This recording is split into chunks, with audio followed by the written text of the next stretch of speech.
Right, everybody, it is nuking today and I want to try something out. We're doing a little field trip and I want to get a little back to the roots. I learned how to wing on my SUP, on my 8.2 SUP, and I want to try this out again. I haven't done this in so long, but I want to try how it goes. Can I sail out and sail in at the same place? Can I get it to plane? And can I play with the waves? Because one thing that kind of annoys me in the wing foil world is how much water those foils are drafting, and when you're in shallow spots and the waves are good, you can never get to it.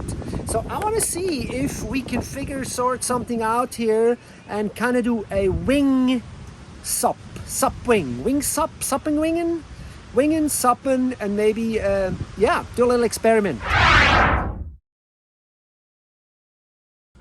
Evidently you guys all can see my little experiment didn't quite work out, which kind of bummed me out. I really thought I could make the board plane, but I guess the wing was just too small. I was on a 3.6 meter wing and the wind, I mean, it was humming 20 knots plus. My 3.6 meter wing was actually too much for my foil, almost for my foil setup.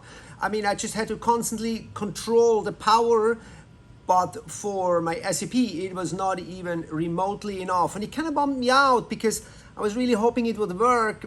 And the last time I tried this was, gosh, maybe 2-3 years ago, when I started to wing foil.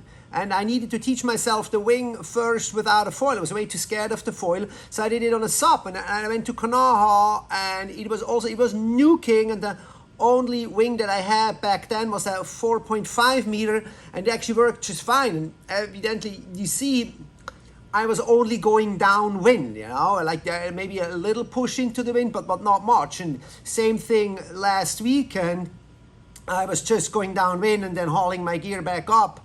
So that is really what I wanted to find out, and we will find that out one day, I promise.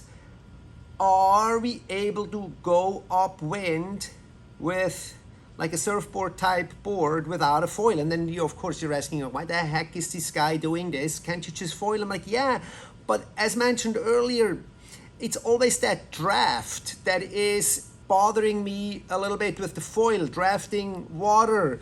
And then also, like, I kind of like being in contact with the water, particularly since I've been surfing lately a lot. And it's just such a nice feeling to carve into the water, which with a foil, yes, you get that too, and it's kind of more effortless, but there's something to it with just having that bouncing through the water or bouncing over the water if it's choppy.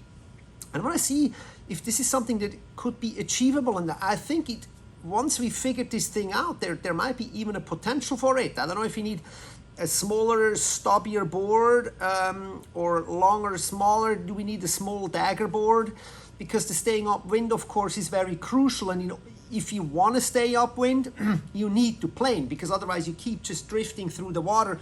And the fins, my quad setup, the fins are quite small. They don't grab the water enough. Can we stay upwind? That's going to be the question. Maybe next time I'm out there, I'll bring a bigger wing. I'll bring a gargantuous wing with, and we'll see how that goes. But I think it's something, maybe something we need to continue to watch and follow and experiment with, because I think there could be quite a potential for this. Imagine like playing in waves with a surfboard like that, or a smaller surfboard, and going through white water and actually going into more shallow spots that you cannot go with a foil. Anyway, that's just my crazy thoughts for today that I felt like sharing with you guys, and we'll see you in the next one.